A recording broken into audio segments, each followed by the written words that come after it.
নয়। নতুবা নতুবা কৃষ্ণচন্দ্রের সিংহাসন বাজেয়াপ্ত করা হবে আদেশ ক্রমে মুর্শিদাবাদের নবাব। মন্ত্রী, এবার কি হবে?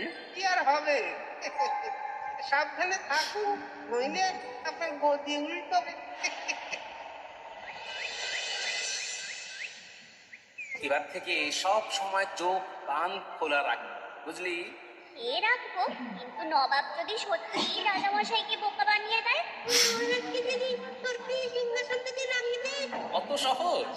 বুদ্ধির জোর কি একা নবাবেরই আছে? আমার নামও গোপাল ভাঁড়, মনে রাখিস। একেবারে খাঁটি হিমসাগর মন্ত্রী মশাই। কেমন খাঁটি কে জানে। দে 2 কেজি দিয়ে দে। 1 কেজি কত? আগে 10 আনা। এ গায়ে নতুন নাকি বাবু? আগে তো দেখিনি আপনাকে। এই আমার গিন্নির মামা বাড়ি এ গায়ে, আমি মাঝে মধ্যে। এই আমার কত হলো বল? আগে 20 আনা মন্ত্রী মশাই। আমার কাছে 20 আনা হবে না, 8 আনা দিচ্ছি, ফেরত দে। ওই দেখো, আমিও তো এই সবেই এসে বসেছি। আপনার কাছে খুচরো হবে বাবু? ওই মন্ত্রী মশাইয়ের ফেরতটা তাহলে দিয়ে দিই। মশাইয়ের দামও আমিই চুকিয়ে দেবো। হাজার হোক, কুটুম্বের গায়ে এসেছি বলে কথা। দিলে যদিও ভালোই হয়, কিন্তু না না, থাকবো সব। আরে মন্ত্রী মশাই, আরে একটুকুনি আমাকে করতে দিন দয়া করে। এত করে বলছো যখন, দাও তাহলে।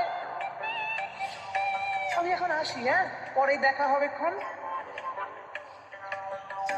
এই মন্ত্রী মশাইয়ের বাড়ি কোন দিকে? ওই তো পশ্চিম দিকে 20 পা হাঁটটাই মন্ত্রী মশাইয়ের বাড়ি।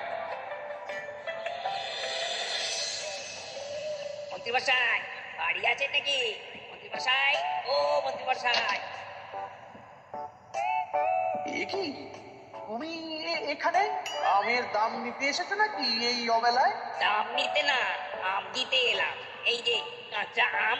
এই দেখেছো, আমি তখনই বলেছিলাম তোমায় কাঁচা আমের কথা। কতদিন যে কাঁচা আমের আচার খাইনি।